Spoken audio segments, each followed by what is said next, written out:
¿Cómo están, amigos? Bienvenidos a Geomundo. Estamos 14 de marzo. Los saludamos Jorge Antonio Chávez y Paola Pejoves. El día de hoy vamos a hablar de dos temas, de dos hitos totalmente distantes. Uno de ellos es el Ecuador y la violencia que está viviendo y esta alianza con la agrupación Blackwater de Eric Prince. ¿Cómo puede influenciar en las próximas elecciones? ¿Cómo estás? ¿Cómo estás, Paola? Vamos a hablar sobre eso, también sobre la situación en Groenlandia, donde han habido elecciones parlamentarias y pues parte del debate electoral ha tenido que ver con las declaraciones del presidente Trump, que incluso ha dado en el Estado de la Unión, que es la comparecencia más importante ante el Congreso que hace el presidente de los Estados Unidos en el año. Muy bien, vamos a empezar con nuestro continente. A unas semanas de la segunda vuelta presidencial marcadas por la fuerte violencia y el narcotráfico, el presidente Daniel Noboa anunció una alianza con Eric Prince, un ex militar estadounidense y fundador de la empresa de seguridad Academy, anteriormente conocida como Blackwater. La compañía se encargará de reforzar la lucha contra el crimen organizado en el país y el narcotráfico. La tasa de homicidios en Ecuador se ubica en 38 por cada 100.000 habitantes. Noboa también anunció un plan de reactivación económica que incluye bonos, condonación de deudas y créditos productivos, entre otros.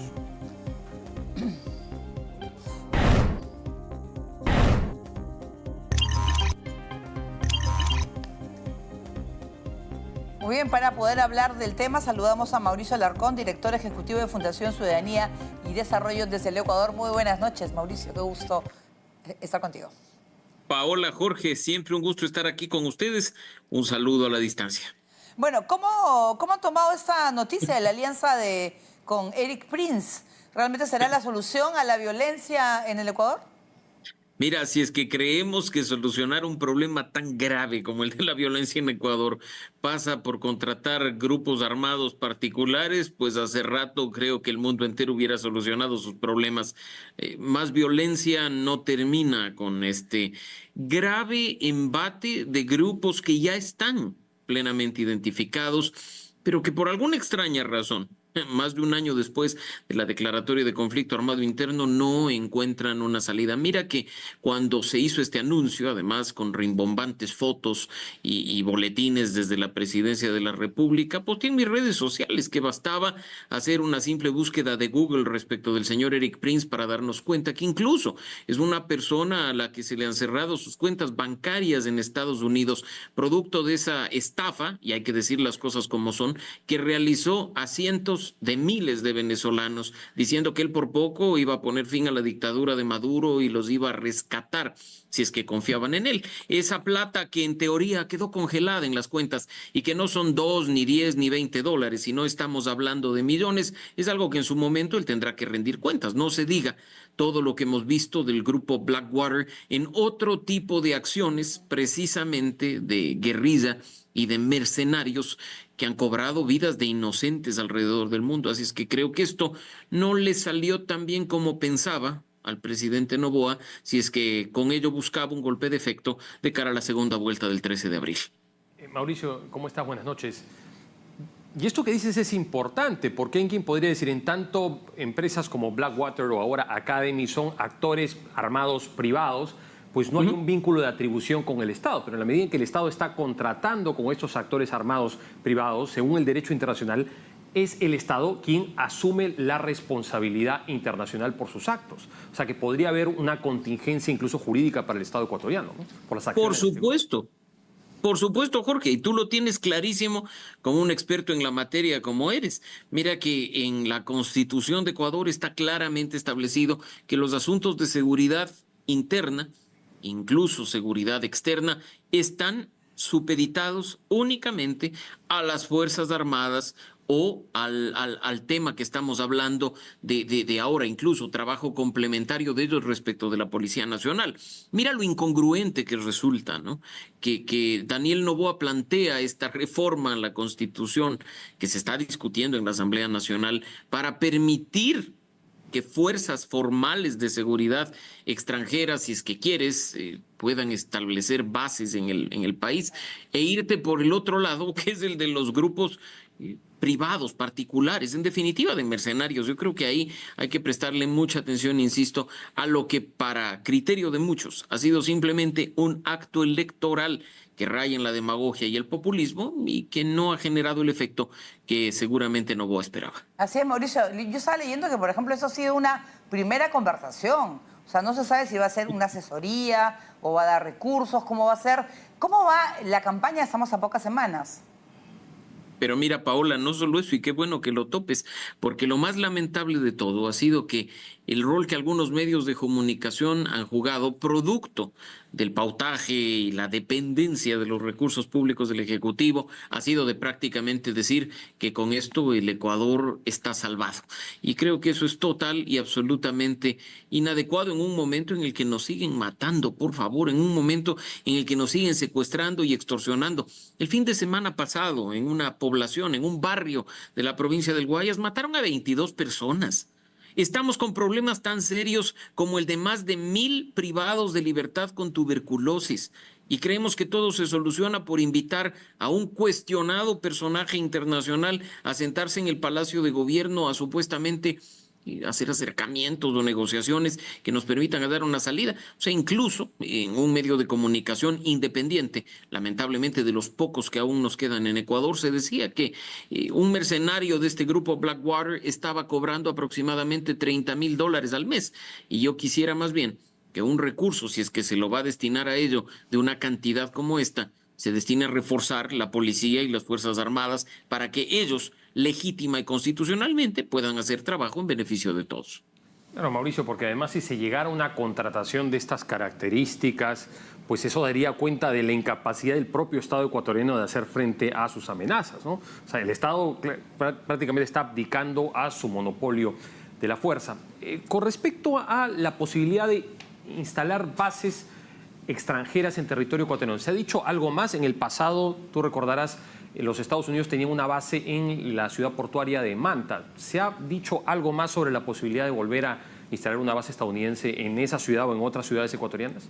Mira, como tú conoces, Jorge, hay una propuesta de cambiar un texto constitucional, el artículo 5 de la Constitución, para quienes quieran verlo, y permitir, viabilizar que bases militares extranjeras puedan instalarse en el país para dar apoyo complementario de seguridad en las condiciones actuales.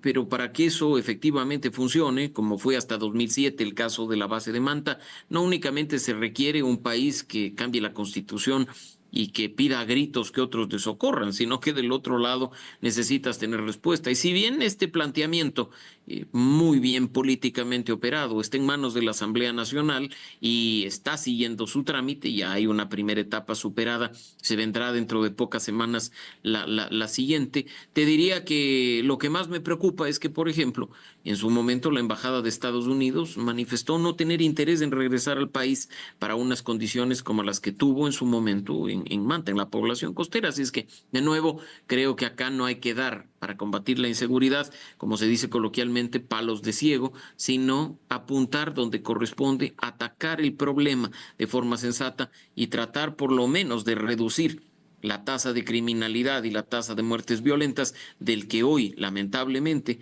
mi país se ha convertido en el más violento de la región. Pero Mauricio, también preocupa que personajes como, por ejemplo, Eric Prince y su Blackwater, ahora que tiene otro nombre, ha estado involucrado en el asesinato de civiles en Irak o Afganistán, en casos. Entonces, ¿qué es lo que se pretende hacer en el Ecuador? ¿Cuál es el mensaje que quiere dar? Es exactamente lo que decíamos hace un momento. Es un tema de costos, es un tema de acciones, es un tema de tener efectivamente resultados en materia de seguridad, no simplemente mandar un mensaje demagogo, politiquero, vacío, de que algo se está tratando de hacer. La responsabilidad, y tú lo has dicho, que hay sobre muertes de civiles inocentes a cargo de estos grupos de mercenarios, creo que sería razón suficiente para ni siquiera sentarlos en una mesa a dialogar, mucho menos darles cabida en un palacio presidencial que se supone tiene como mandantes a los ecuatorianos. Pero en fin, estamos, como ustedes bien lo dijeron, a pocas semanas de una segunda vuelta, con lo cual todas estas acciones tienen mucho que ver con tratar de alcanzar el primer lugar el próximo 13 de abril. Mauricio, precisamente con respecto a las elecciones, tú has sido observador en una serie de procesos electorales en la región. Y la Autoridad Electoral Ecuatoriana ha dicho que se va a prohibir el uso de los celulares durante los comicios. ¿A qué responde a esta decisión? Mira, Jorge, no puedo sino reírme de la decisión, porque fundamentados en informes secretísimos de los que nadie sabe su contenido y en una entrevista que dio el presidente de la República al día siguiente de no proclamarse ganador en primera vuelta, desmentida la afirmación además por las misiones de observación electoral tanto de la OEA como de la Unión Europea, se ha dicho que grupos de delincuencia organizada han extorsionado a los votantes para que voten por la Revolución Ciudadana.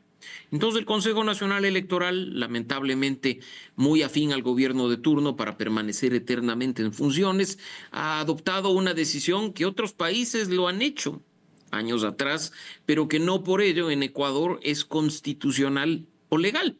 Mira, si uno se pone a ver, aquí en Guatemala hubo una restricción de este tipo en el año 2007, aquí en Latinoamérica, en Brasil hubo en las elecciones de 2014, de 2022, en Bolivia pasó exactamente lo mismo, pero al menos en todos estos casos se tomó la precaución de respetar el ordenamiento jurídico vigente. Aquí en Ecuador se establece con claridad que las reglas de juego electorales quedan establecidas un año antes del día de las elecciones y que no pueden ser modificadas sobre la marcha, con el adicional de que este exabrupto de la autoridad electoral nos pone en una situación que ha sido hoy particularmente producto de chistes y de memes en redes sociales. Porque si tú vas armado con una pistola a votar, te van a multar con $250.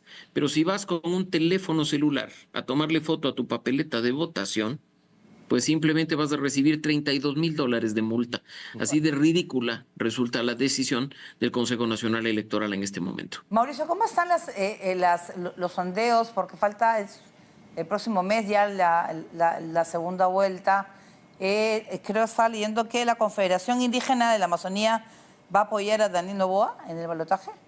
Mira, está dividido el movimiento indígena, Paulo. Uno podría hablar de lo que significa el que quedó tercero, Leonidas Issa, como representante de la CONAIE y de Pachacutic, pero lo cierto es que la votación no se endosa por muchos anuncios que se haga. Y mira que el movimiento indígena está muy fracturado, muy dividido, y una facción importante ha plegado hacia Luisa González y otra facción bastante menor, diría yo, al presidente Noboa. Lo cierto es que, de nuevo, más allá de anuncios, de boletines o de ruedas de prensa, los votos no se endosan. Y tradicionalmente el movimiento indígena en Ecuador ha optado, como lo han dicho algunos en este momento, a apoyar a cualquier cuestión que sintonice o simpatice con la izquierda y la centroizquierda en lugar de hacerlo con la derecha capitalista. Esos son los términos que han utilizado en este tiempo. Mauricio, el oficialismo de alguna manera le ha enrostrado a la Asamblea el tener una vocación procorreísta. ¿A qué se refiere el gobierno con esas acusaciones? ¿Qué prácticas estaría llevando a cabo la Asamblea que podrían ser consideradas procorreístas? Mira, el correísmo es actualmente la primera fuerza al interior de la Asamblea Nacional y va a ser la primera fuerza política al interior de la Asamblea Nacional para el periodo 2025-2029. O sea, acá no se trata de si prácticas o no prácticas, se trata lamentablemente de lo que manda en un proceso como este, independientemente del marco normativo y constitucional, que son los votos. ¿Cuáles son las prácticas correístas?